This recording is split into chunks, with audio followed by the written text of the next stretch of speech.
not a YouTuber, just like making videos. And I haven't been making videos as of lately because, I haven't been really inspired. On the black sector of YouTube, it seems like it's the same old dialogue being kicked back and forth, the same old rhetoric, same old rigmarole. It's almost like I'm watching the same videos over and over again. The words may be switched around, there may be different music in the background. And even though I'm touching on a familiar subject here, I want to try to present a different angle, and bring something new to the discussion.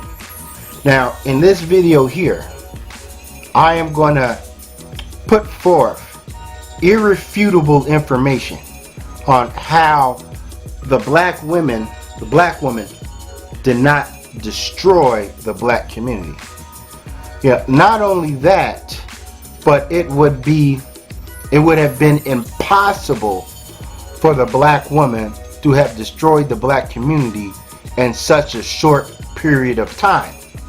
Now, I'm not defending the 2016 black woman or men, but there's popular consensus that the downward spiral of the black community, like water into a drain, happened when black women subscribed to feminist ideas, this idea that, I'm strong and independent, I don't need the black man, of her kicking the black man out the house and trading him in for government assistance, food stamps and welfare and so forth.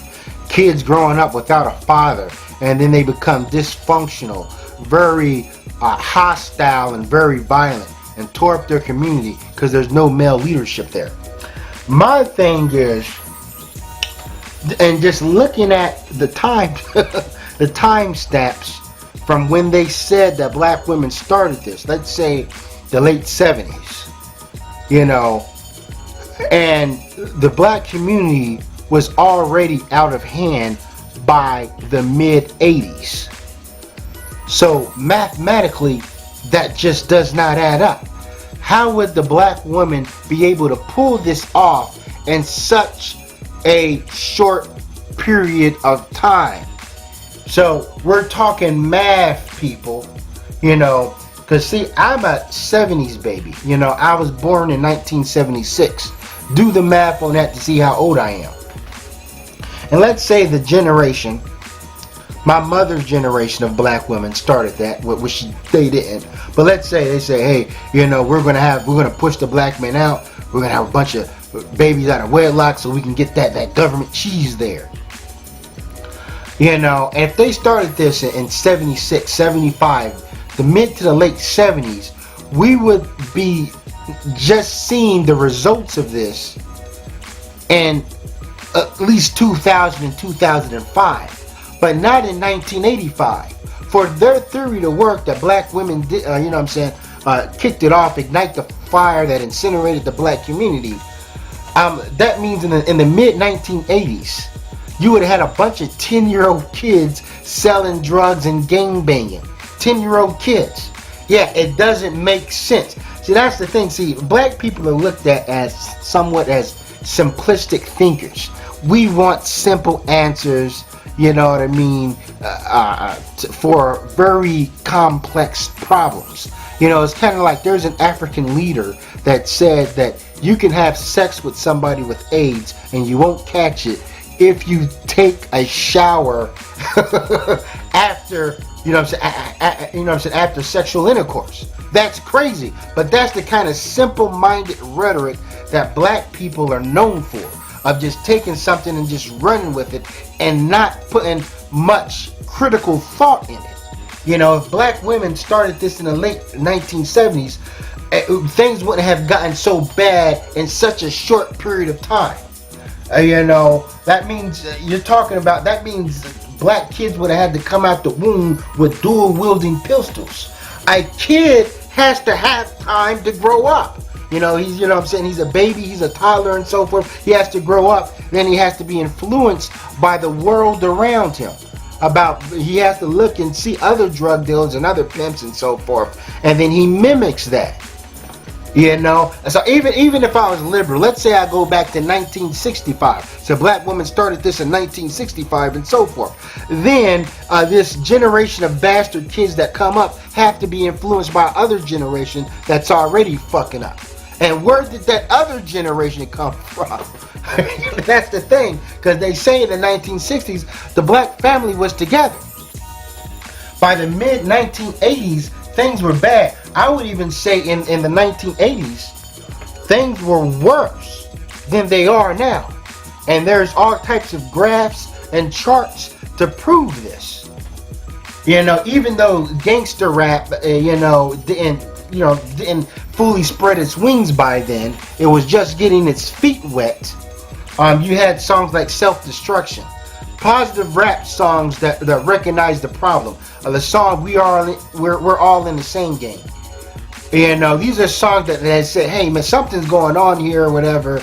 You know, and of course there was business incentives like, you know, let's put a single with all these rappers on it, is bound to go platinum. But still they recognized and so forth. I know in New York New York was way worse in the 80s than it is now. And when I was looking at the chart, like the homicide rate of Chicago, because everybody talks about Chicago now, and I'm going to display that graph right here for you to see it. You know, you may not get a good visual on it. You know, I'll put a link to it so you can see yourself. And it talked about the murder rate from 1960s all the way to 2014. You know, and the 80s and early 90s, that's when it spiked. You know what I'm saying? The homicide rate was almost double than what, even though people talk about Chicago now, it was almost double then. You know, it's just that I know now we got social media and, you know what I'm saying, we got people being murdered on camera, but that doesn't mean that it was actually worse now than this. So we have to actually, the murder rate is actually going down in Black America since the damn 80s and early 90s. You know, so therefore there was a great number of dysfunction in the 80s.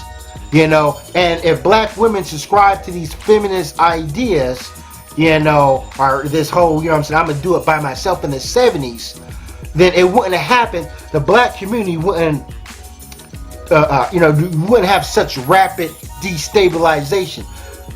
The math don't make sense. I'm talking logic here. This is not about me kicking for black women or simping for black women. I'm just looking at things with a rational mind.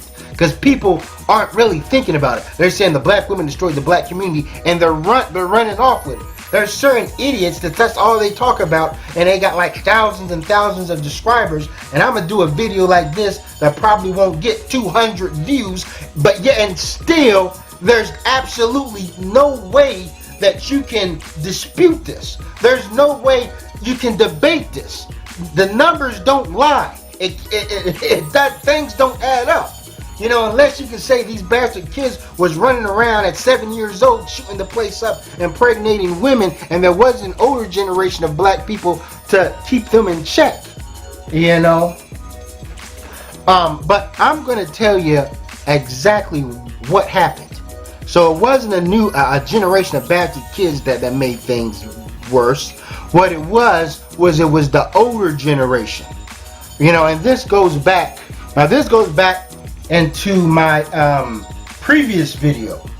And the older generation of black people that, you know, that wanted to live the American dream, that got frustrated.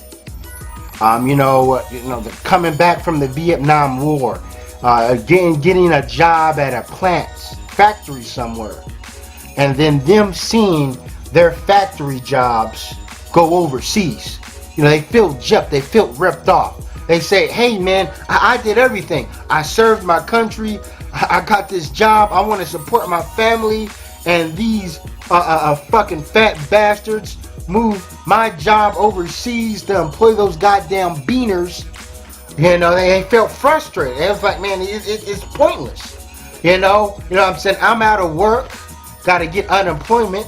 You know, my first unemployment check won't even come until 3 weeks from now. Christmas is 2 weeks away. They're about to cut off my heat. You know what I mean? I gotta buy some gifts for this bullshit ass fucking European holiday. So a lot of black women was like, man, I gotta hit a score. You know what I'm saying? I gotta rob a bank. You know what I'm saying? I gotta do what I gotta do to feed my family, because I can't trust this system. So you gotta do what you gotta do to get ahead. So in a lot of ways, it may have been justifiable for black men to resort to any means necessary.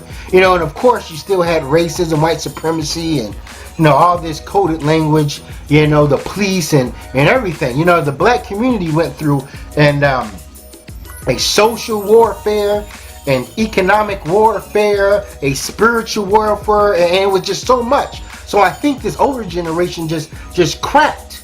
You know what I'm saying? And then the introduction of crack cocaine. Now, I understand that there's always been drugs, PCP, LSD, heroin, and nothing's like crack. It's like comparing, I would say, MySpace to Facebook, you know, or something like that. The thing is with these other drugs like angel dust, sometimes people will do it one time. People will say, you know, I did angel dust and I'm not doing it again. Or they'll do it like once a week or something like that. Crack cocaine, it was like, just like that movie Clockers. He said, well, once you take that hit, you on a mission. So crackheads, they get high after they on a mission to do what they can to get a hold of another crack and get high. You know, if you even live near a crack house or whatever, you know, you see the same fiends running back and forth. You know, it's not like other drugs where people get it and they may not come back to the dope dealer for another week, you know, and so forth. You know, crack cocaine was like an airborne virus. Imagine a lethal airborne virus that is contagious. Imagine the amount of damage it can do in a short period of time. And then you're dealing with all this other stuff the black man has to deal with. You know, he already got post-slavery syndrome. You know, he's coming back from war. Shit was really messed up. You know, and a lot of these older generals, they said, man, we just gonna go out here, fuck job hunting, we're gonna go out here and rob something. But we're gonna rob old Chuck. A lot of them, you know, they said, hey man, look at these white people, they're getting over. You know, and a lot of white people was doing bad too, don't get me wrong, but black people, we always had it really bad. During the Great Depression, really bad. So a lot of them was like, hey man, we gotta rob Chuck there. Let's rob these Peckerwoods, man. I got 8 fucking kids. You know, they just shipped my job out to fucking Mexico, and you know, and so forth.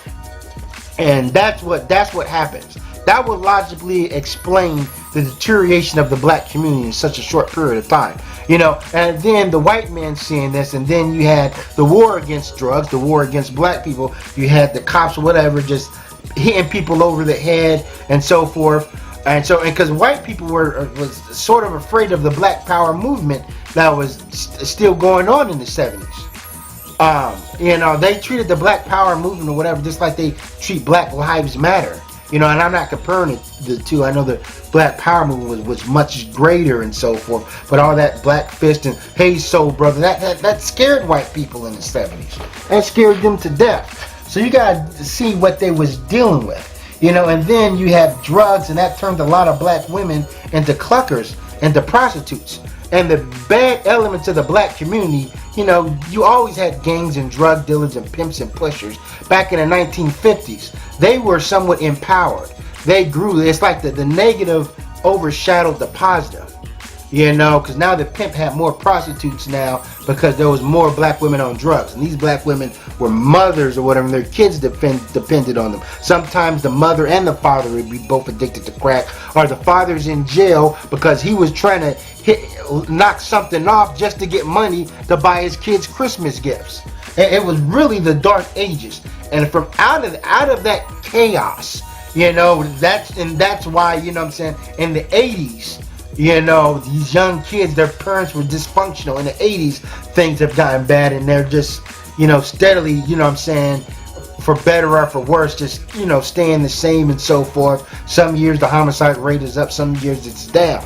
But that's exactly what happened. It wasn't like there was some new breach of bastard children that came in and wrecked everything up. That doesn't make any sense. You know, then you figure government policies and everything else. You know, it's kind of like a cracking point. But that's all I want to say. Thanks for watching, and never stop learning.